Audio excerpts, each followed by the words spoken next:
At one point, the preacher was like, I used to be addicted to porn. I used to be addicted to smoking weed every day. This guy gets on his microphone comment. He's like, yeah, well, that's your problem, buddy. Don't make it anybody else's. Public square in front of everybody. He was 2 days. I saw this guy for 2 hours. He was just stalking this guy.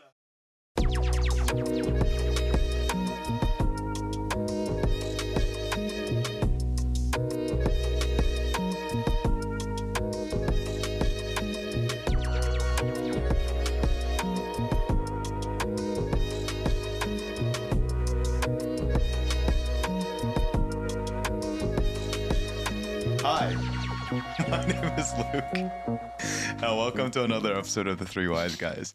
You know that the guys like participation prizes, so they felt bad for me, so they forced me to do the intro today. I feel honored. Thank you. Yeah, how are you guys doing? Force is such a strong word. Definitely. I asked you and you jumped on it. It's also inaccurate. We talked about this last episode. Like, it's public. We said you would do this, and now you did it. Oh yeah, I did say it. Fuck, you're right. Yeah. All right. Welcome to the intro gang. The intro gang. Yeah. Rate your intro. Not great. I think when I was in high school, I took a weights class, and the way that you were graded was weights class? Yeah, it was like literally weightlifting. Oh, just weightlifting. And it was like the way you were rated, basically. And no one told me this because I was a loser, and like no one actually cared about me. But like the people who weren't losers had older friends that told them this. But the whole grade was based off of how much you could lift in the beginning and how much more you could lift at the end. So if you, like, for example, in the beginning of the class, right, like lifted like 45 pounds and then at the end lifted like a 45, you know what I mean? Like on each side, you had like 100%, right? But if you did like 45 on each side and then you went up one plate, that was like a less incremental increase or whatever. So yeah, I rate this intro like a 1 out of 10. The only way to go is up. And that is my vibe. Yeah, I think, you know what? It's kind of good that we keep tinkering with the intro. Hopefully we find something good finally. Yeah. We'll land on something. We'll let our audience tell us what they like, sure. And then we'll just appease them. Yeah. At every turn. Yeah. I do wanna give some credence to one of the comments we got on our short today. Yeah, Delapo, just because you don't know someone does not mean they are not very, very influential in the world. So shout out to the random person who was defending Mark McMorris in her YouTube short. Who's Mark McMorris? Who's Mark McMorris again? That was an excellent piece of feedback. The Canadian snowboarder who did not do well. This year. Yeah, of course. Very influential. I mean, he qualified. Yeah, he just, at the end of it, he got injured and then he ended up still competing. But yeah, sorry. I apologize to my fellow Canadians. We were watching him together, D, if you recall. That was after the episode, though. Was it? I think so, yeah. Yeah, it was after I came back. Yeah. That's fine. It's fine. I recognize it. I see you there. Hey, rep your snowboarders, okay? Rep your snowboarders. Luke knows in depth all these snowboarders. I think I heard you talking about like, oh yeah, Mark McMorris. I don't know who you were talking. Maybe it was Peter or something like that. Yeah. Did this triple like SpongeBob flip and pancake batter mix. The names of these tricks on snowboarding is too much. I think somewhat there was I think like a sponge spring or some crazy name I heard while listening to the commentators, and I thought it was strange. I didn't know sandwich flip or something like that. I don't know, dude. We are gonna get roasted. I have no idea. I mean, it was interesting to watch. I was like, oh, these are cool, like cool flips. And then this guy's like, oh, he pulled out a fucking Squidward. I mean, honestly, even like self-exposed thing, like sometimes it's really hard for me to tell. Like I was watching when I was watching the women's slopestyle, I would be like, whoa, that was like such a sick trick. And they get like a 60 out of 100. And then, like the next person would do something and I'm like, oh, that doesn't look that cool. And then they would get like 83 and I'm like, what? Clearly I have no idea. But yeah. Sorry, you just came back from I came back from New Orleans. You want to chat about NOLA? Did you run into Shia LaBeouf? No, I left. Oh, yes. I left right before. Sorry, hold on. I was Googling this. So the key maneuvers in snowboarding: triple corks, double McTwist, and a cab double cork 1440, also known as a YOLO flip. So which one of those was the SpongeBob thing you were talking about? I definitely heard like a sandwich something. I heard sandwich at one point. Anyways, whatever. Yeah, I came back from New Orleans. It was a lot of fun. I did not see Shia LaBeouf. I just missed Shia LaBeouf. I was missed on all the Bourbon action. Street. I don't. For anyone who didn't know what happened to Shia LaBeouf, it was on. So I was there a few days before Mardi Gras. I left on the Sunday, and then Mardi Gras was on the Tuesday. So on the actual day of Mardi Gras. And by the way, do you guys know what Mardi Gras is? Are you guys? No, go ahead and like I can explain it. Not you came back, but yeah. Fair. So Mardi Gras, this is my rudimentary understanding, right? And you guys are a little more in tune with religion than I am, so you correct me where I'm wrong. You guys both grew up pious people, so Pious. Wow. Yeah. So yeah, I didn't know that Mardi Gras is actually a religious holiday. It is basically the final purge before Lent. Neither did I. Did you? You didn't know that? Well, no, some look at Christians us. you guys are. There we go. In any case, yeah, it was basically a massive purge type party in the French Quarter and the surrounding areas. You know, basically the entire city is really in on it. There's a bunch of parades that go on. But Bourbon Street, the main street in the French Quarter, is honestly insane.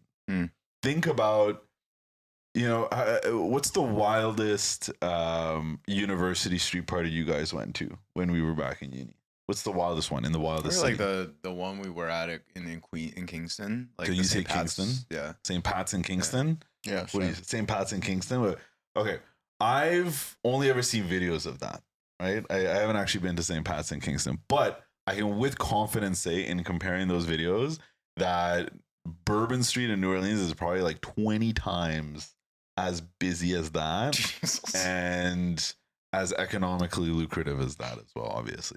I don't know if the Kingston. Yeah, it's all students. It's not. It's just a bunch of universities. If anything, it's all students wasting their money on beer. Yeah, causing property. Actually all lucrative adults. for the businesses, maybe. Oh, fair. That's what I mean. Not the students. Yeah, that's what I mean by that. Because New Orleans is a bunch of people. By the way, massively diverse group of people.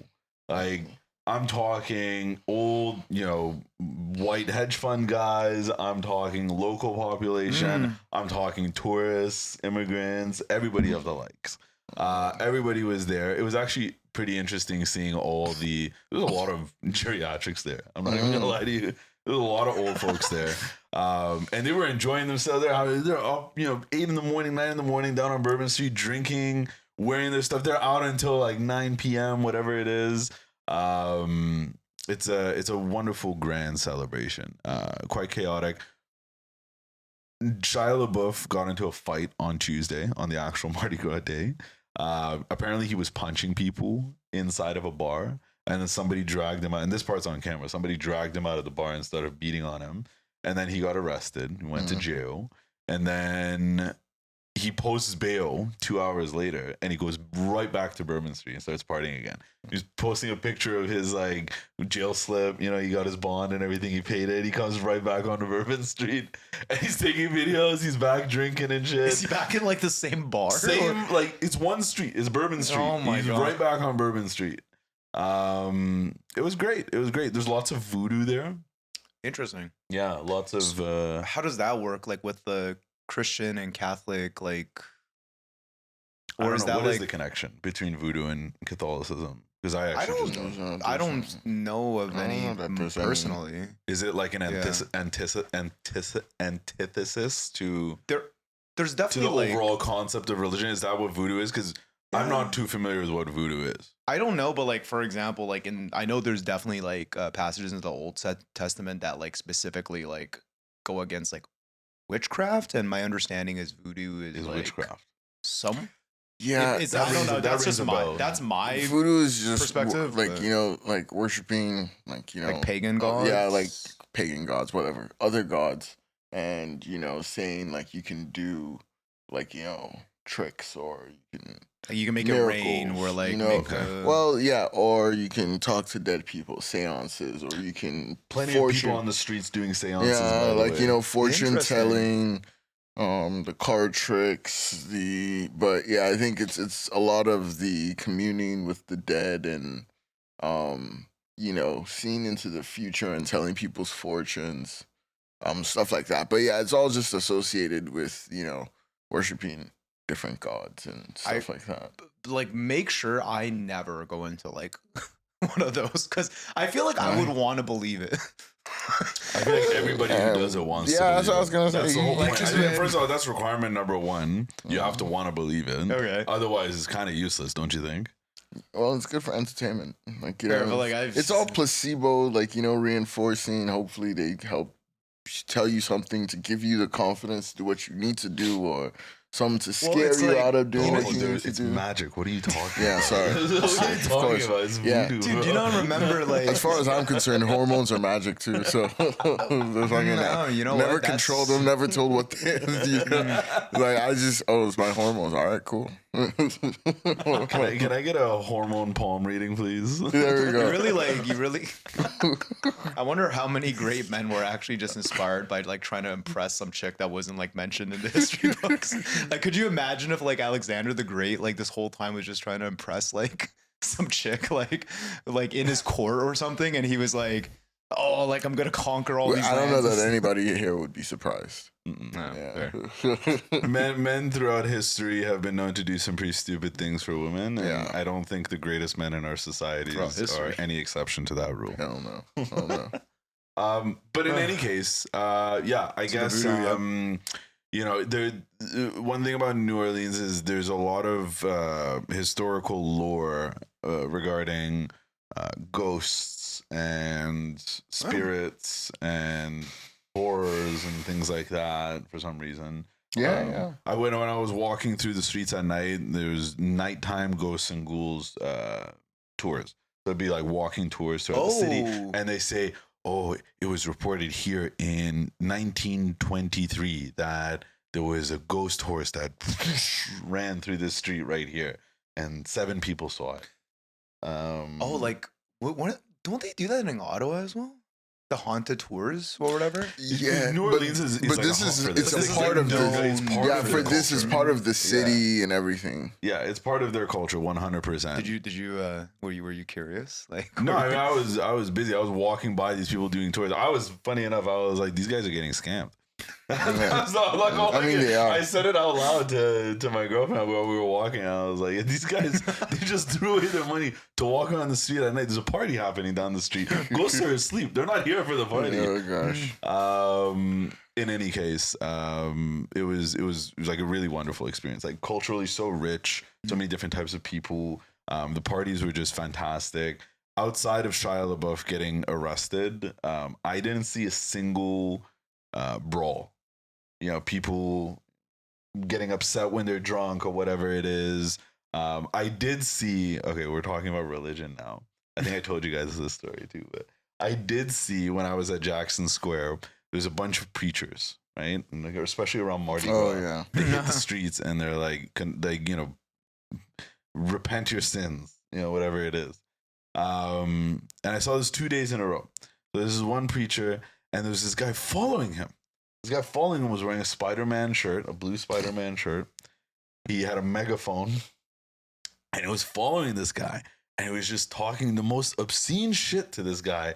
Every single time he would open his mouth and preach, he would talk over him, he would mock him, he would yada, yada, yada, blah, blah, blah.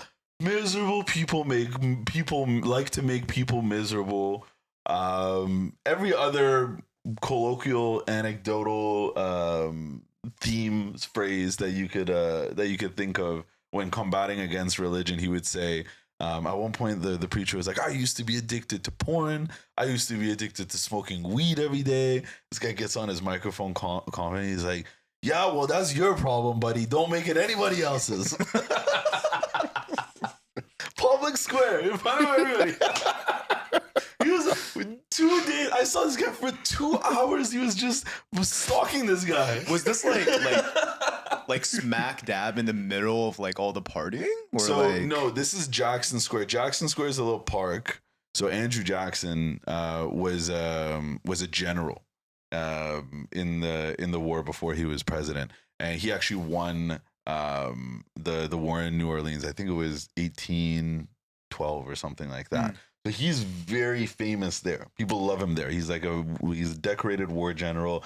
So Jackson Square is named after him, and there's a massive statue of him on a horse in the middle, and it reflects over the pier. So there's like a bunch of shops here. This used to be like a town square or whatever it was. So it's not directly in the middle of the partying, but you know, it's still a very popular spot. Lots of shops around. Everybody just walking about. Funny. Absolutely hilarious. I guess question. So you've been to a couple of U.S. cities now. I feel like we should admit, and this is maybe a little late now, but it would be funny to do kind of like a rating system, like because Luke just went to Utah, which is completely, I imagine, different. Polar opposites. From New probably York. as polar opposite as you. Do you get what I mean? Yeah, I tell you, the guy with the Spider-Man shirt does not have the guts to show up in Utah. Oh, Let's start chatting shit to I don't think Mormons. he's saying that in Utah. He has the guts to do that. But I think versus New Orleans versus New York versus San Francisco versus Chicago versus Buffalo, you know, like I feel like. But anyways, just kind of. Like overall sentiment of the city. Would you go back? Did you like the hotels? Compare it somewhere that you're like, well, I liked it better than this place, or nah, like I don't think it kind of holds a candle to that place because it is a city that was completely reconstructed, and you know, I don't know how nice it was versus all this culture and shit. Yeah, like it is that. very old. I'll tell you that right now. It is very old. I would walk down the Esplanade. I did that a couple times, and I'll walk by these incredible Greek revival type mansions. That just are littered down this. So basically, there's a massive boulevard, you know, that goes on. It's a very old boulevard, and many of the houses there are from, and there's plaques on the side of them because a lot of them are historic buildings. They're from 1857. So many of them. I kept seeing that number on the thingy. I guess maybe that was around the time when they were reconstructing. I'm not sure. I will be back to New Orleans. It's a top 3 city for me in the states that I visited. It was super fun, and I would go outside of Mardi Gras as well to kind of check it out. I did a gator tour, you know, and they're like, "Oh, there's not that many gators. You got to come back when it's like hot." Because I forgot it was not summer. The guy was like, "Oh, it's winter. It's too cold. They don't want to come out." I was like, "It's 20 degrees. What do you mean it's too cold?" I'm outside with a shirt. There's plenty of photos of gators. Like it seemed like there wasn't any lack of like gators. the same. It was like I saw 3 gators. So I sent you multiple photos of the same 3. But for context, there's 4,000 gators in that like space that we were in. No, but it's like, dude, we've been to like. Wait, is that a conservation area or it's like the wild or kind of? So he was actually explaining to us the way the gator laws work. So the way that it works is, basically the government controls it in a big way. So when you have to survey the land, they come and survey the land and they count how many gators you have. You can't have over a certain number. How many gators you have? So like, is this private property or? Yeah, it's all private property. Oh, okay. So where did you go? This company leased it from whoever owns the land to set up the tours on the land. Okay. Yeah, you can't just like go and So someone owns random land. Yeah, so someone owns that like swamps, like the bayou. Is the there bayou. public land with gators on it? Like how does that work? Yeah, gators they only go where there's water, like shallow water, right? Yeah. And so the marshes are generally plots of land that are owned. They're not really like public. They're not going to put like a public park on a marsh, because all the marshes are out of the way. Populations are very mostly low. like True, private. but like I'm thinking like Algonquin. There's like a bunch of marshes there. Like I mean, it's technically public park. Yeah. Like something like that. I guess that's where I'm more thinking about. But it sounds like no, this is like private property. That was private. There might be a couple of those, but I don't think there was many. I don't think there was many. Also, it's like you're like, oh, it's off season, and like you saw 3, bro. Like I feel like we've been to Algonquin like 2 times. We've been to Banff like 2 times. Like where there's supposed to be tons of moose. I've never even like sniffed like a live moose. You know what I mean? Like, well, yeah. The thing about the gators is I learned many things about gators. And I ate gator as well, by the way. It was pretty tasty. Tastes like chicken. I know, that's why I liked it. Tastes exactly like chicken. we get there and we're going about. First of all, I found out that they're cannibals. They eat each other. Oh, really? Yeah. If they get, so they have their own space in like, let's say this section The of swamp, the swamp is theirs.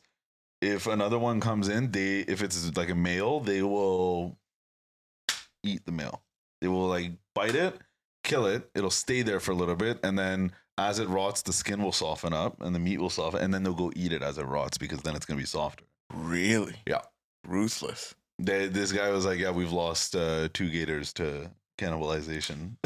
And sorry, did they mention? Because I know between alligators and crocodiles, one is like bigger. We didn't see any crocodiles. It was alligator season. Was it crocodiles? It was an that are alligator bigger? area. There was no crocodiles around. Because I know there's also saltwater crocodiles. There aren't saltwater alligators, if I understand correctly. I'm not sure. He didn't talk about crocodiles at all. Yeah. So, no, the crocodiles. We were giving him fucking marshmallows to entice them to come and Marshmallows. Yeah. We get on the raft and he's like doing donuts in the raft, like going around.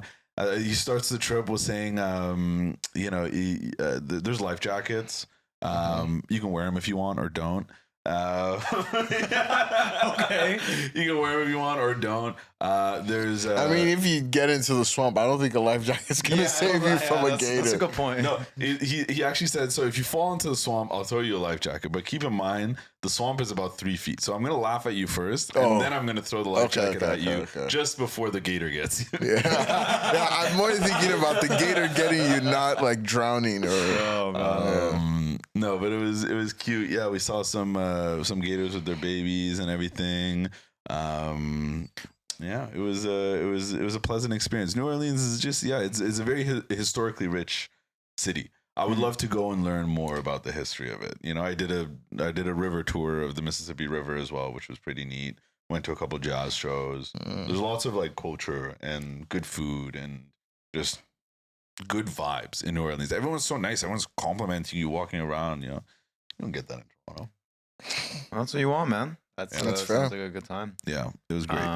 Enjoyed it. I guess last question about New Orleans. I know it's also kind of called the French Quarter, right? Like just that one section of the city. It's like it's like a district. It's like a neighborhood. Okay. It's the French Quarter. Yeah. Would you compare it like to kind of like Old Port and Montreal? Like how would you kind of compare like the vibes of like those two spots? Because like that's like another like older European established like area kind of, but in Canada. So well, yeah.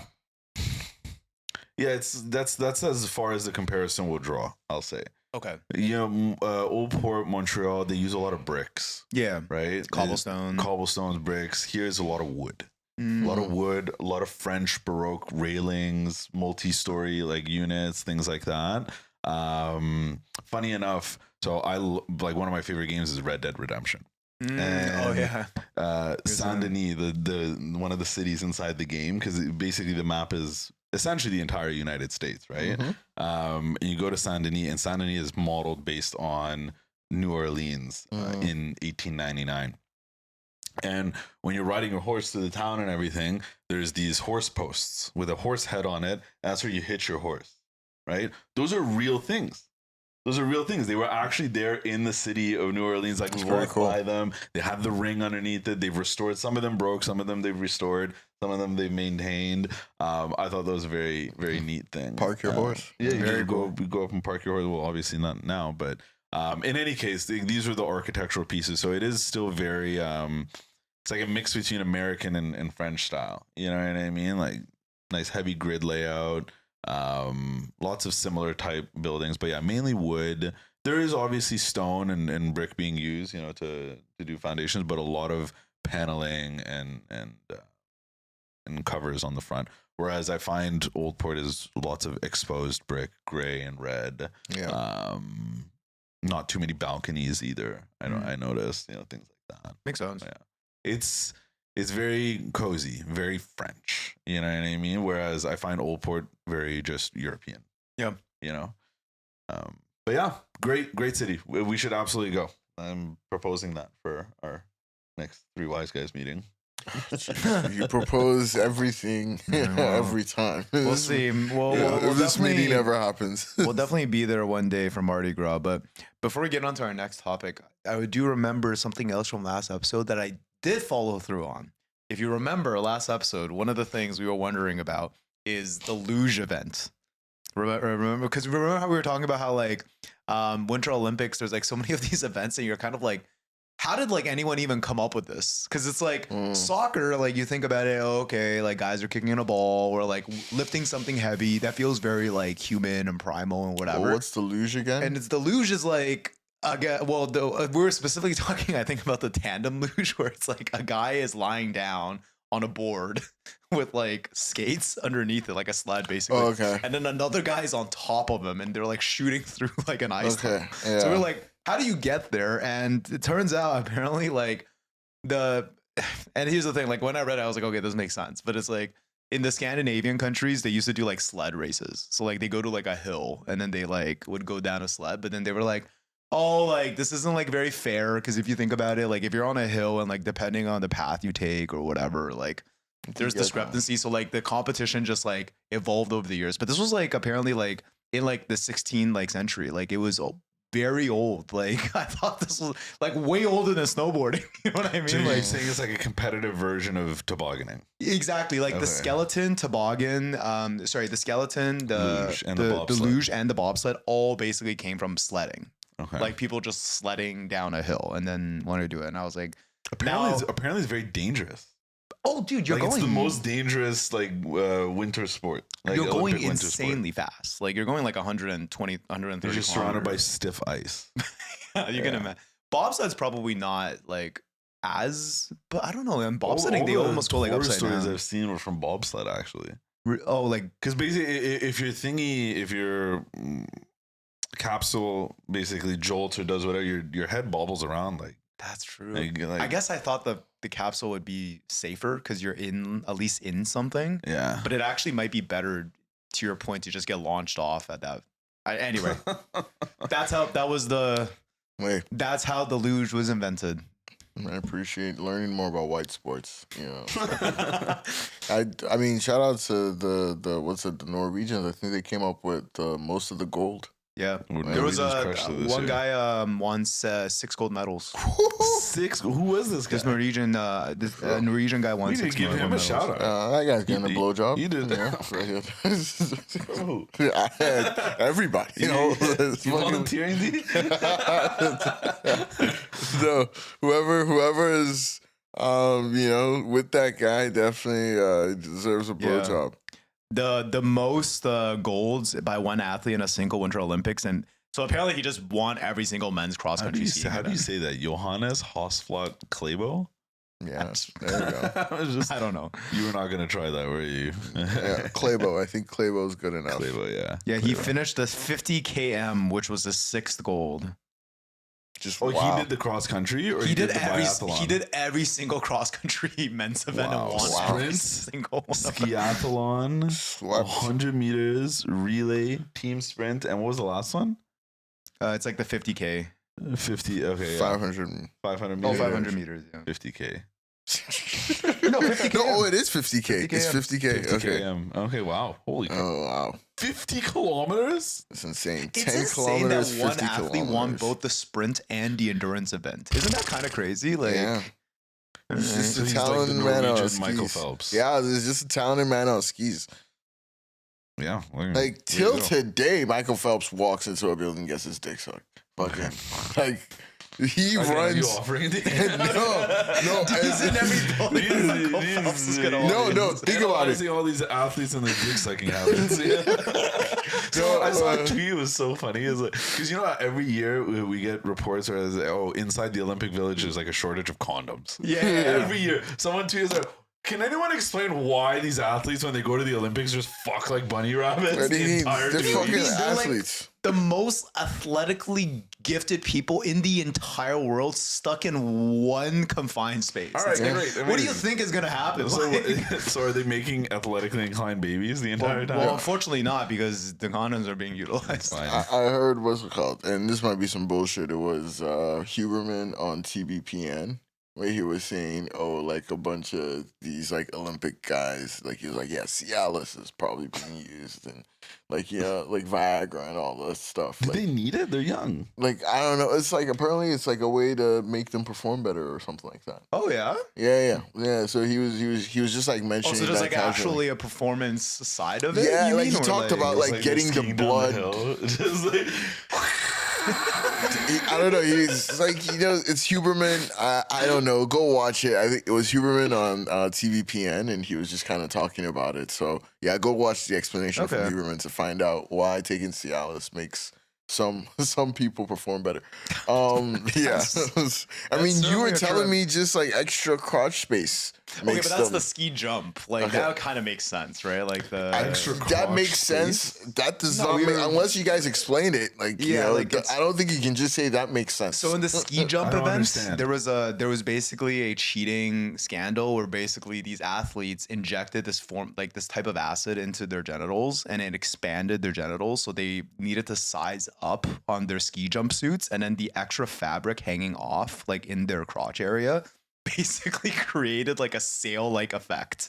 So when they were jumping, it was like a tangible like increase. It was like 5 or 10 meters or something like that. So it was not a small cheating allegation. From the crotch? This is and Luke is like, oh, this makes so much sense. Until I had him explain, I was like, can you like explain this to me? I need a Mr. Beast video. You know what I mean? Like, so my girlfriend actually told me about it, and I was like, what are you saying? Like, that sounds insane. And then like there was a whole chart where they showed like the parabola of the jumpers, and then like when they put the thing on, and it was like, yeah, you could.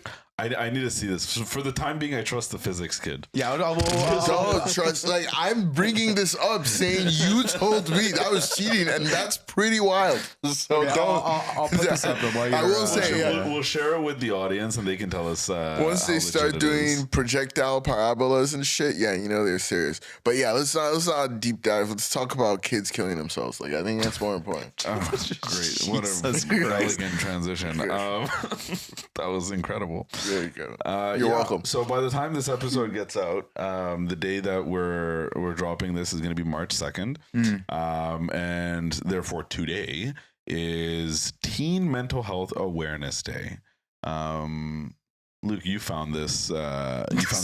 I'm sorry. He's still looking at the parabola. We need to like finish this before we continue. This can be shared on the screen. That's fine. This can be shared on the screen.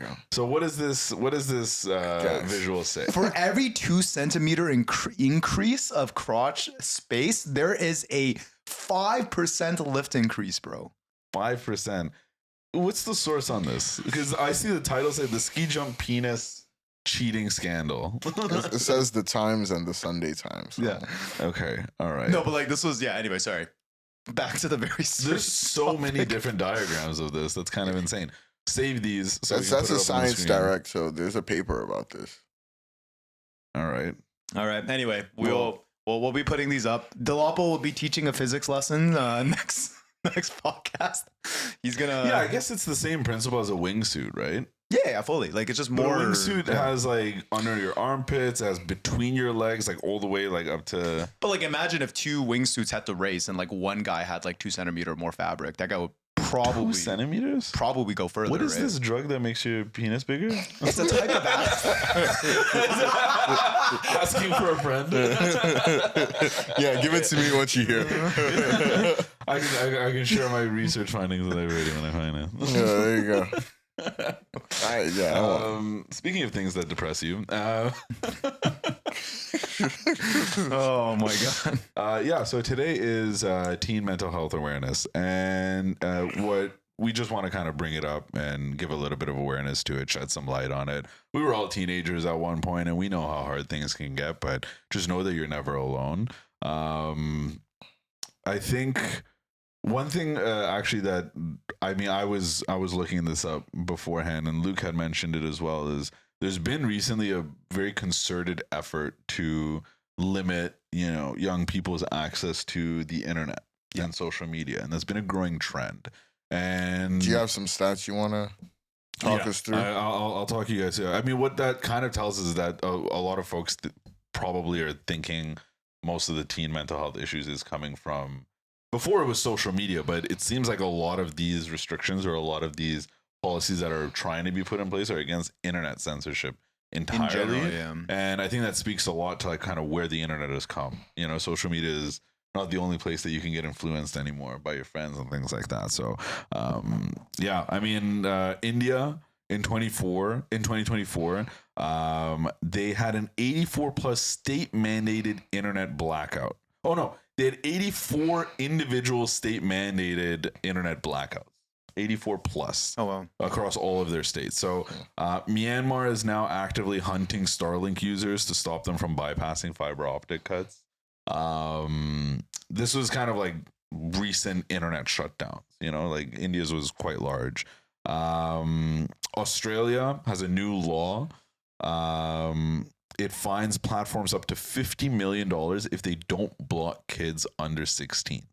So this is the most aggressive age gate in the Western world. $50 million. Like if Twitter doesn't just decide, hey, like, you know, 16-year-olds are okay, well, $50 million they'll get. In Brazil, there was a 1,840% spike in VPN usage during the X ban. There was a moment where X was banned. I think that one is more so just to kind of say, hey, I mean, you can ban it, you can block it. People are just going to get a little bit more savvy and try and get around it. The most recent one, and I actually read this myself like a week ago as well. The UK, to protect kids, is now suggesting facial age estimation. So it scans your face to log in. Yeah, that one was interesting. That one was interesting. Okay. Funny enough, actually, this happened to me on X. I tried to change because I you know, when I created my new account, I guess I just left all the settings as is. Yep. I tried to change the censorship settings. It was like verify your identity, verify your age. So it said take a picture of your driver's license and then take a video of your face so we can make sure it's the same person. I was in a dark room, so I didn't really get a chance to, you know, do it properly, but it didn't work. And then it just kind of continued to restrict my stuff, which I thought was pretty interesting. But yeah, I think you know, that's one side of it. But to kind of bring it back to teen mental health awareness, I think, Luke, you were actually mentioning an anecdotal thing, and I don't want to like name names or anything like that, but maybe you want to share a little bit of what your anecdotal recent understanding of what's going on with kids is. Yeah, I think the regulation side is like definitely an area that we will get into. I think like you know, like mental health is something that we talk about a lot. Like one of the reasons that I wanted to talk about this was just like recently I was chatting with one of my coworkers, and his girlfriend is a teacher, and he was just kind of talking about how like she's on leave currently, and I was just, you know, asking him why, and he was basically saying like apparently at least in her school and in her class there's like a large increase basically of like younger kids like attempting to take their own lives or experiencing significant like mental health issues. And the way that latter statement is kind of quantified is like they're taking extended leave away from school, like that's family requested.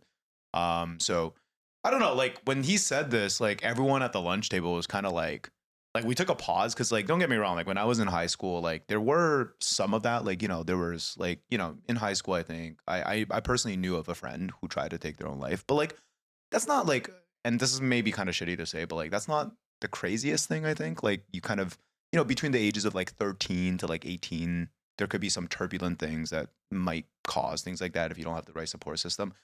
I just like thought it was really shocking, like that because she teaches a grade 5-6 class, right? So it's like that's what, like 10, 11, like something like that. Like I don't know exactly what grade 5-6 are in, but that was really shocking to me, because I think like honestly in grade 6, like in grade 5, I was thinking about like video games, and like I think I still watched like SpongeBob, like where I would watch SpongeBob. Like I was like really like my problems were really like simple, I think. I don't exactly remember. They were just like grades related. Like I was stressed about getting good grades, but like yeah, that really shocked me. That shocked people at the table. So I kind of wanted to bring it up in an open format, and it felt appropriate just because it is actually, there's a national holiday around. Yeah. I'm sorry. No, I was gonna say that when we were growing up, we didn't have social media, and there's all this data about 48% of U.S. teens say social media has a mostly negative impact on people. Yeah, 48% on people their age. And that's a 2023 study, so not even that recent. Yeah, and that's up from 2022 when it was 32. I imagine it's gonna be what? Go ahead. Sorry, no, you were gonna get to it. I just read the rest of it. Yeah, that was an interesting juxtaposition. Yeah. So fewer, 14% say it negatively affects them personally. So I guess they're saying, okay, it might not be affecting me as much negatively personally, but I can see it affecting those around me and a lot of my friends, which is interesting because, well, who knows? They might not be admitting. Maybe no. That's the numbers are telling us they're not admitting it. Yeah, if you look around and half of the people around you, you say it's impacting negatively. You're saying you're in the other half. Yeah. But only 14%. Yeah, only 14% of the other half is or other people that we're talking to. 14% is saying so. There's a discrepancy here clearly. Yeah. And then I think the final thing here was, girls report more negative impact than boys. E.g., about 25% to 14% for mental health, and then 50% to 40% for sleep. Interesting. So girls are saying social media has more negative impacts on their sleep. Okay, 50% of girls. I mean, I totally get why girls are. I do think girls are more impacted by social media. There's more stuff on social media for girls. Influencers, they're mainly girls. I don't know. Like you would know that number, but from the naked eye, it seems like most of the influencers are girls, and they're pushing makeup, hair products, styles, all these girl pop stars, things like that. I feel like the internet world, and this might be completely anecdotal, but in my opinion, I really do think that it's designed to attract the attention of girls, and then the guys are somewhat secondary, somewhat.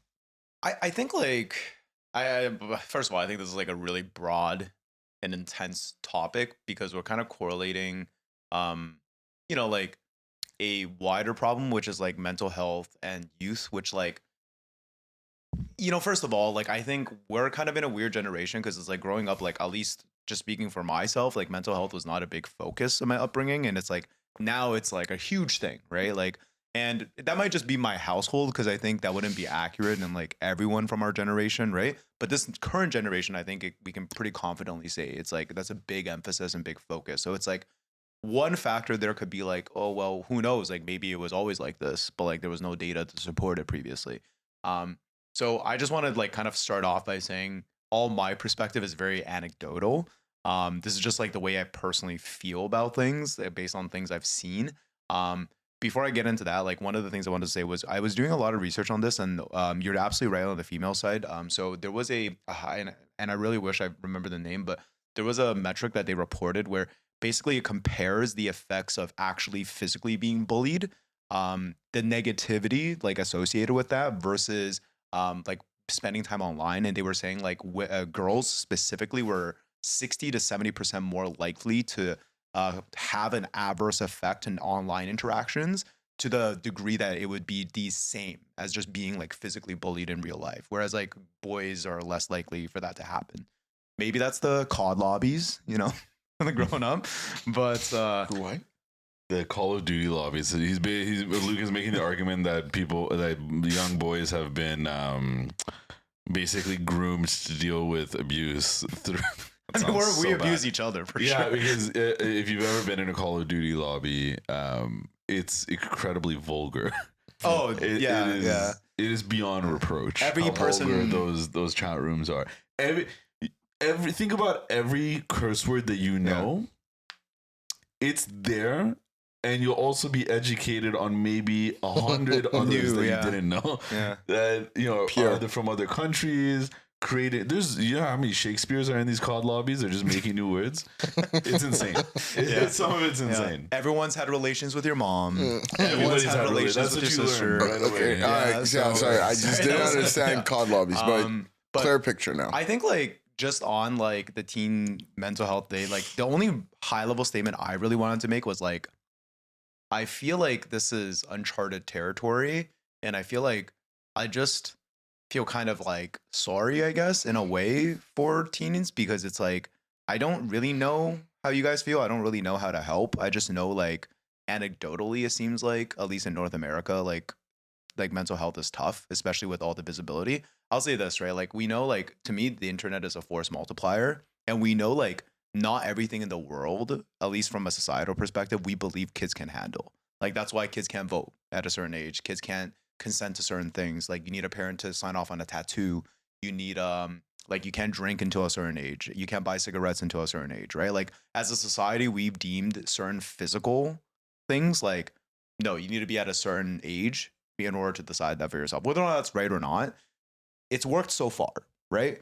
And I think like the fact that the internet is kind of just like this force multiplier that doesn't really have those same restrictions, because let's be real, like it's fundamentally different to have like a pop-up that says like, are you over 18 versus like, oh, you go into a liquor store and a guy's like needs to check your ID or something like that, right? There's something there. I don't know what it is. I just think like anything that is a force multiplier has positives and negatives, and the negatives being unchecked is not good. Like I think that's my perspective on it. So I don't know exactly what the extent of it is. I don't know like how exactly they're feeling. I just feel like this is a new problem that's continuing to evolve, and like I honestly don't think anyone really knows how to approach it. So with that in mind, maybe we can bring it back to, you know, the whole regulation wars and what's going on with the internet. Like how does this need to be rolled out for it to be effective, you think? Like how does a country implement an age gate on the internet effectively? I'm gonna say something that's like the worst politician thing, because this is like just I feel like something that like people want to hear, but like I have no idea how to. I don't think governments can solve this problem, because I don't think like you can ban the internet, right? Like it's like I don't know, like maybe cybersecurity experts can. I think it's more about like educating, and like it happens more at like the ground floor, at like the family and group level. You know what I mean? It's like in order for you to, okay, like for example, one of my thought processes is like, why does social media negatively impact people? Because people start to buy into it the same way that they buy into their real life. If you like buy into your digital avatar the same way that you buy into your physical avatar, then a negative attacks towards your digital avatar can feel just as disheartening, right? So like one of the education components is like they have to have an alternative. Like the alternative is the in-person community, like the in-person thing that is weighed more. The online thing is going to automatically feel less painful if you have that in-person support system. That's just my opinion, right? Like, so like, to me, it's like, I don't know if there's like a way for a government to basically come in and be like, this is what you guys should do and do it. I think it happens more at like like, for example, how many times do I come home and I'm like, the world is over. The economy is going to crash tomorrow. Like Bitcoin was all a lie. My entire investment portfolio was false. And then Delapo like is just standing in the kitchen and he's like, okay, well, like walk me through this thought process. Like, why did you think that? And I'm like, okay, well, this happened. And he was like, okay, like, is there any like facts or logic applying to that? Where like, is this just like someone like a YouTube video that you watch? And then we talked through the whole thing. And by the end of it, I'm like, okay, you know what? Like maybe the world is not like dying, and like out of every 10 times he does that, how many times is it just a YouTube video? And I'll give him more credit. I would say like 4 to 5. 4 to 5? Yeah. 40 to 50%. You see what I mean? That's like a tangible example in my life about how like the internet may negatively impact my mentality, and then I come home and because of my real life support system, I'm like, oh, I'm not going down this ever dark tunnel, if that makes sense. But like, how many people like go home and they have that like. They have a roommate to talk to about stuff like that, right? Like, I don't know. Like, I agree. I do think it gets a little harder though, because as the like right now the generation of people having kids. Man, all right, I'm having so many dark thoughts, and you're making it so much easier. But continue. Like I'm just warning you. Are you being 12 years old right now? Yes, I am so being 12. I can't help it. I can't. The stiffness of the eyes. Like it seems like this is a serious topic. I just want to make jokes about you being a narc, but like I'm like I can't do this. It's gonna defeat the purpose of this. Continue, sorry. It gets dicey, it gets slippery. I think it gets difficult because the generation of people who are parents now who are having kids it's now the ones who grew up with the internet, right? It's the era of like new parents not being in tune with the digital world is gone. We don't have that anymore. So these people, they grew up with it. They were the pioneers. They were the ones who maybe made some mistakes and then learned in high school that, stranger danger exists online as well. Instagram is a thing of only like 2012 or 2010 or whatever it is, right? I think it's fair. Yeah, you're saying educate, do it, but we have been, haven't we? Have we not been telling people, hey, don't talk to random people on the internet? Hey, what you hear on the don't read everything you read on the internet. Yeah. Like, has this not been a constant lesson we've heard like growing up? I'm saying this now because people in our generation are having kids. So I went to school in the same curriculum as these people, and I vividly remember these lessons. That's true. If that's the case and we are relying on them at the current moment to teach their kids, well, then, maybe there's a miscommunication. So to what extent, do you, I guess that's why places like the UK are doing facial recognition to avoid letting people on the internet. Yeah, no, I totally agree. I think the whole just has like a completely different like energy and like body language to him about this topic. No, I was getting many dark thoughts about Arya wanting to silence the world and impose regulation. Block. I would just shut off the internet for everybody. You know what I mean? I wanted to make a lot of jokes about like what's that guy? Hezbollah. What's the Hezbollah guy? The guy that does the Saber Chen. Oh, what's his name? The Dictator. What's that movie? Yeah, The Dictator. Yeah, What's the actor's name? Sorry. Sasha Baron Cohen. Sasha Baron Cohen. Yeah, I just keep having I was having intrusive thoughts of you Admiral being, General Aladdin. Of you being Admiral General Aladdin, like shutting down, social media in your country and saying no if you're a kid. The Ayatollah is doing it literally right now in my country. It's pretty sick. So I think it's some sick shit. It's pretty sick. It's some sick shit because it's not even just about there's whatever the whole argument of you're trying to keep the kids from doing bad things, right? But the problem is you open the door to just restricting access to information that everyone in the rest of the world is privy to, and that your citizens should be privileged to as well. But sorry, I didn't mean to. No. You're totally fine. I think very important that you do that. I think I want to do three things. I want to acknowledge the problem. I want to kind of acknowledge that we're doing a lot to try and get around it, because we are. I don't think we can deny that anymore. And then I want to maybe suggest a solution, or maybe a glass half full way to look at things. One, it's staggering whether it's you focus on men, or whether it's you focus on kids in general, or you look at the general population. Mental health is something super important and something that's affecting us even more. I think there's been lots of studies with high correlations to social media and the way technology is evolving, and kind of the impact that has on us, the way we communicate, the way we think. We're giving our anecdotal stories, and some of the data does support this as well. And then, so that's kind of like my acknowledge phase. I think my part two, like, we have been working on this, like the regulation war, like what's going on in the UK, what's going on here. There's been social media like lawsuits. There's been a lot that's been going on. There's like school districts saying, "Oh, phones, you can't bring phones." This has been going on for a while now. This is not necessarily new. It's not gone as better as quickly as we would have wanted it to. But I do want to acknowledge that there is a lot of effort that's being put towards this, and a lot of thought that both the government, concerned parents, because Arya is saying, parents have been told, they've been telling them to train. These parents are digitally savvy, yet they're still not able to prevent a lot of these things. So it's not for a lack of trying, I guess is what I'm going to try and say. I think a lot of work has been put to this. where I maybe want to try and move the conversation forward. And again, suggestion, I'm an idiot. So take all of this like, a grain of salt.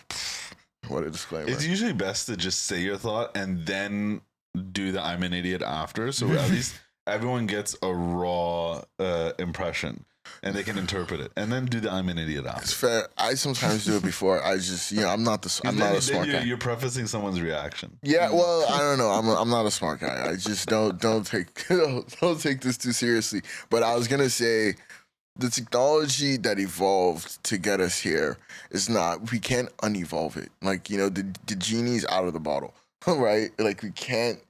What this regulation is trying to do is trying to take us back. And I'm always very, very, like, policy is fantastic, and policy is what makes institutions, and that's what gets us to where we are today in the U.S. and Canada, and rule of law. But there's also Big Brother, and a lot of this, like, trying to restrict, and I'm talking 1984 Big Brother, right?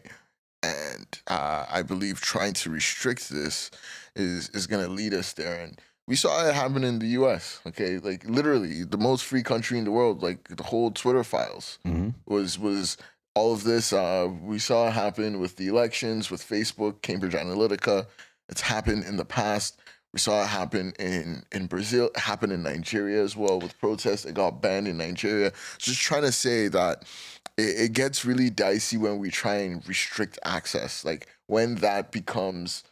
Not saying that's not what we need to do. I'm just saying, like, we do need policy, but it needs to be a little bit more thoughtful than that. And where I think I can add to the dialogue is, man, it has to be, I mean, the government has a role, but I'm with Luke a little bit here, where it has to be the consumers, the users, parents and kids, and the manufacturers. Like, it has to make sense where, hey, like, maybe there's personalized hardware. Maybe there's a different type of iPhone for kids under 16. Like, if everything is going to get cheaper with manufacturing, with AI, like, why not? Like, there's iPads now. Like, iPads are like a kid learning tool at this point, a little bit, right? Well, every single one of your devices have parental controls already built into it. Yeah, it's already there. It's there. Those kid versions are already there. Yeah, so maybe we work together to work on that, because kid versions, they don't. I don't know. They restrict. They don't restrict. It's more like, hey, like, we're giving you to like a portal into a world where you'll have a bunch of stuff that we think you'll need, and a bunch of stuff that we don't think you need. You don't have access to. I don't know how what you're alluding to then is. Because, you can do all of that, but it does require you to do it. Like, the parents have to do it. So you're talking out of the box kind of solution. Yeah, like, like, there has to be, I'm saying there has to be incentives. Like a low effort way to do it. Yeah, a low effort way to, because right now, like, you can buy an iPad, and now you have to go do it. And it's like, now it's like, I'm just saying there has to be collaboration. Maybe it's how they release, what's the name of the new iPhone that they released now with the newest one? Okay, I'll give an example. 16 or whatever. Remember there was the 16 was last sorry, year. I'll give an example. There was the S and the C. Remember with the colors, and I don't know. They did a new one. You're right. Yeah, they did do a new one that's like a less thingy version. Yes. Yep. And maybe it's that for kids that comes with auto. Already out of the box, these settings. And then when you turn 16, like, you and your parents, it's now a thing where you go to the Apple store and you unlock the phone. I'm just giving an example, trying to move the conversation forward, where you're right, we are doing these things. And I'm just saying, maybe, like, instead of doubling down on the regulate, maybe we double down on those as well. And that's maybe my contribution to this conversation in that sense, where I do think there is room for the technology to adapt to a more personalized version of hardware and software and experiences to accommodate kids. And, hey, like, if your kid, like, is starting to show signs of low self-esteem and stuff, like, their device should be calibrated to more positive messaging. Like, Sure. The suggestions and the algorithms, they're so personalized right now anyway. Why can't we personalize them there? And I don't know that maybe we can now, but just emphasis on some types of solutions like this. And, like, I think my addition to the conversation is the technology can and should be incentivized to evolve into a way where it can be safer for different demographics, right? Yeah. Where it can be personalized. Like, this is not like rocket science. Like, they already do it in certain ways. These settings, like Arya said, they do exist, but and maybe this is where the government can come with the incentives for these producers and manufacturers to do that. And again, the consumer demand, not only the government policy, but the consumer demand has to match that. We do want these safer devices. We do want these more personalized, adapted devices for our kids, because we believe, it will get our kids better. Because if you think about it, we already kind of do that on some scale, like, with schooling, right? It's like, I think the Montessori concept, and all these kind of things where, hey, we understand we have like kids in different ways, have different needs, and we've modified and we've adapted. And yeah, it might be a little bit more expensive, and like, but all these things, like, maybe just get it started, right? We got to start from somewhere. But I don't know, that was the contribution I wanted to add. But teen mental health, super serious, and that's something I know we do pay a lot of attention to, but we can't stop until we start seeing results we like. I think that was really well said. I pretty much agree with everything that you said. Funny enough, actually, I think Apple already does a really good job of this. If you go into the Apple store, and maybe it's just a matter of awareness and letting people know. If you go into the Apple store, you can book a one-on-one session with them, right? You can do it people do it for their elderly family members when they buy them stuff. Like, they'll say, hey, just go book a session at the Apple store. They actually have like a group session to teach old people how to use Apple, right? Yeah. And they also help parents set up their phones for their kids. They do this. They do this regularly. You can literally just go book a session. You just go walk in, you book a session, and they'll sit down with you. People just don't know about it. Yeah, I love it. Like, it needs to be maybe like, a whole marketing campaign around buying your kid an iPhone for her birthday, and then just showing like how you should go about buying your kid an iPhone for their birthday versus how you do it now. The one thing that I'll add to this, and sorry, I'll let you go. I think it is really important, obviously, because let's say you get a new phone for your kid, right? It's a different phone. They know it's different. You also don't necessarily want to ostracize your kid, and make them feel like, they don't have access to it. I think one of the most critical or the most delicate ways about this is giving enough access to kids where they feel like they can see what's going on in the world and be transparent. Whereas they don't, necessarily have access to all the negative shit. And then, now basically the conversation is around censorship, right? Which is kind of what we were somewhat trying to avoid before.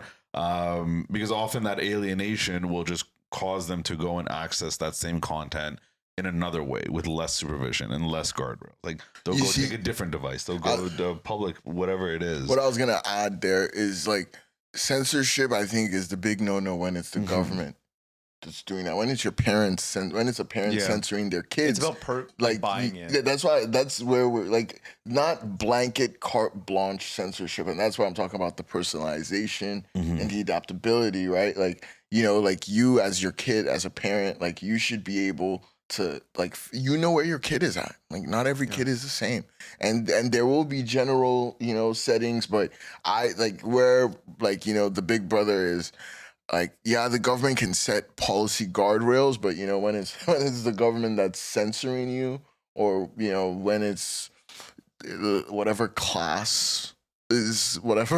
bigger class or more powerful class is censoring another class, that's when it becomes like, like an issue. But if it's your parent with their own kid, then it's fine. Like, even when it's a school with the kid, it becomes a little dicey, right? Yeah, because I do agree where it's about, like, self buy-in. Like, it's like you ask like 1,000 different people what their opinion on the government, you're gonna receive very different things. If you ask like 1,000 people, like, do you think your parents care about you or like have your best interest in mind, I would say more likely there's a larger degree of people who buy into that. It's easier to understand that your parents love you than like the government cares for you, right? Like, the one is like, I think, a pretty universal understanding. To your 3 points though, like, I agree, and I think it actually goes back to like our environmental conversation. One, you're right, like, we can't go back. It's like, we would never go back and be like, we should have never invented the sword, because before the sword there were fights, and then when fights happened, sometimes the other guy didn't die just because even though you fought as hard as you can, the other guy had a chance of surviving because you were like going fist to fist. And then you could have said in those scenarios, it was good because a lot of conflicts didn't lead to death. But then now you have a sword and like you're for sure going to kill the other guy. But it's like, well, you know what I mean? Like we're way past that. Like we're on to like nuclear weapons. So it's like you got to adapt with the times. There's like Pandora's box in that sense where like we can't turn it back. On the flip side, it's like I don't know what the solution looks like, but we have to incentivize companies to prioritize mental health, right? We need to, like, in so many ways, very popular products are not for mental health. Like, you think about social media's primary business model, it's about keeping you on the platform as long as possible. If you're on the social media platform, you're generally not doing things like to connect with people in person. And on that platform, it will continue to feed you things and sometimes negative things. You know what I mean? Like, how many people spend 2 hours on a social media platform? All this to say, like, look, arguments can be made that could be a positive thing. I'm saying the KPI on a social media platform is how much you spend on it. So how much ad dollars can be shown to you, right? A dating app, they're incentivized to keep you on the dating app. That's not good for mental health, right? Those are just two examples I'm indicating. Like, if I don't know what this society looks like if we try to build and create in a way that benefits, right? Maybe we're getting there now with things like AI because prototyping becomes incredibly easy and like path to MVP becomes easier. So you can start creating things without big needs of growth and profit. Maybe this is the solution that's coming out, right? I just think, like, to your point, I think it's more about incentivizing people to do something that's better, and then even telling these companies, like, yes, you can get paid, but you can get paid even more to create like this as well, to have society be generally happier and more fulfilled and more connected to other people. I think those are excellent points. I think it's tough. Yes, absolutely. Because what you're talking about is changing human behavior, not even changing company behavior, corporate behavior, right? Right now, the reason why companies are incentivized, we talked about this before, negative news gets clicks. People pay attention to negative things way more than positive things. Like, psychologically in your head, that you're gonna give more attention to that. Something's gonna outrage you, you're gonna feel compelled to speak against it and speak strongly about it. Something comforts you, probably not gonna do anything about it. You're just gonna read it, be comforted, and on about your day. So it's a human behavior problem, I think, that we need to solve. Not even, or I don't even know. It's, again, I don't want to ostracize people, right? Like, this is how people react. You react strongly to negative things, right? It's just companies who manage the internet have figured that out, and that's how they keep you on their websites, right? So for as long as the business model is, the longer someone spends on your site, the more money you get. We're not solving this problem. I fundamentally that's my opinion that humanity could not have come this far without believing that we can create a better future for ourselves. I think that's the only reason why humans are still alive today. I think, like, and I absolutely agree with you in the sense of, like, it's going to be insanely hard, but it's the same thing of, like, we all know junk food is bad for us and it tastes way better, but people will still choose to live a happy lifestyle. We all know marriage rates are declining, but people will still actively make the choice of getting married. We all know smoking is going to kill us. Because humans, because like us, but that would work against this point, right? Because it's like, that's a vice, and like you want to do it because it makes you feel good, right? So it's like you're inherently. Anyway, I guess what I'm saying is, the point that I'm illustrating. We're going to do it anyways. We are, but I think the goal is just to make those things less damaging to us and to make the good things more and more appealing over time, right? I think it's like, one of those things is, like, it is in many ways harder to eat healthier. It is many ways easier to eat healthier, right? Like, how long ago, like, did all these like healthy meal solutions exist that are like completely deliverable and all these things, right? Like, that's just one example. And I think, like, what I'm saying is, I absolutely agree. Like, all those negative things are inherently true. They're true right now. And in the same way that, like, we know that negativity gets clicks and like all this stuff, like, there is, I feel like there is still a way for us to go past this. And it's like, it's these types of conversations and us basically being like, well, how do we solve this? How do we kind of create a better future that will result in that, if that makes sense? Yeah. Like, I think, like, we are one of the only species that's capable of hope, and it's a very delusional. Like, you know what I mean? Hope is delusional in a sense because there's no actual existing data to suggest that it will lead to that. But we continue to believe it. You know, we continue to hope. And I think like that's why like we're here. Yeah, and I want to kind of maybe even double tap on what you said to like final thought on mine. Like I was mentioning That's cute. the evolution of the technologies. I think what we're waiting for and what we're missing. That is how we change human behavior, right? It's the technology evolves, and then all of a sudden we all start swiping, or all of a sudden we all start looking at our phones. You know, like that isn't what we were doing before, but the technology evolved, and now we do that, right? And I think the technology is going to evolve again, and like hopefully, I'm trying to say let's incentivize it to evolve in a way that helps, take care of some of these things that we've noticed that can be improved on, right? It's like, oh, we're fat before, and everybody was trying to go to the gym, and it was really hard. But guess what? Now you got Ozempic, and like you're figuring it out, or oh, Philip Morris, you were killing people, and yeah, like they're still going, but Philip Morris is making all this money from vapes now, and it's different, it's vapes and what's the chews or. The pouches, Zins, the pouches, and like like it's evolved, like what I mean. And don't get me wrong, Zins and pouches they still detrimental, but I imagine they have to be safer than smoking cigarettes in some way or fashion. I don't know. I'm just trying to maybe not the best example. I'm just trying to say the technology will evolve, and when the technology evolves, behavior will change with it. And I think I'm just trying to ask for an intentional technology evolution. That would be the big thing. Yeah, so like some of this can change, hopefully for the better, I guess. Yeah, I can. Yeah, I'm on board with that. I do still think we need more incentive changes on the side of corporations, as a side of instead of the people. For sure. But I think it's coming. It's coming. It's got, and then that's where the government essentially comes into play. Like, well, I mean, how else do corporate? We need both sides, though, right? I'm Aladdin, man. You do need both sides. Like, how else do you force companies to act and incentivize them? Companies set out incentives. It's very direct. It's a very clear and open policy. That's how the world works. Yeah, the government's reactive. Like markets create I understand, but that's how the world works. The government creates the incentives, and companies act towards it.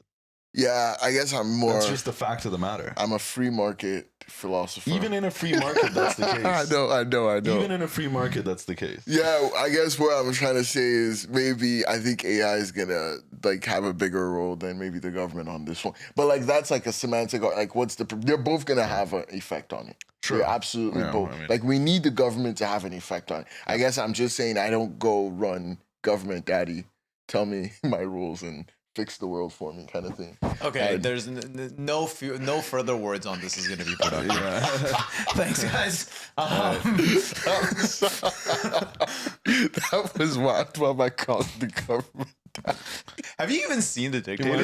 I have. I do. You might as well be on NATO right now. Who's your daddy? Yes. Was it Mark Rutt? I think so, yeah. Anyways, ladies and gentlemen, thank you for listening to another wonderful episode of the Three Wise Guys podcast. Stay safe out there, kids. And until next time, one love. Aces. Mwah.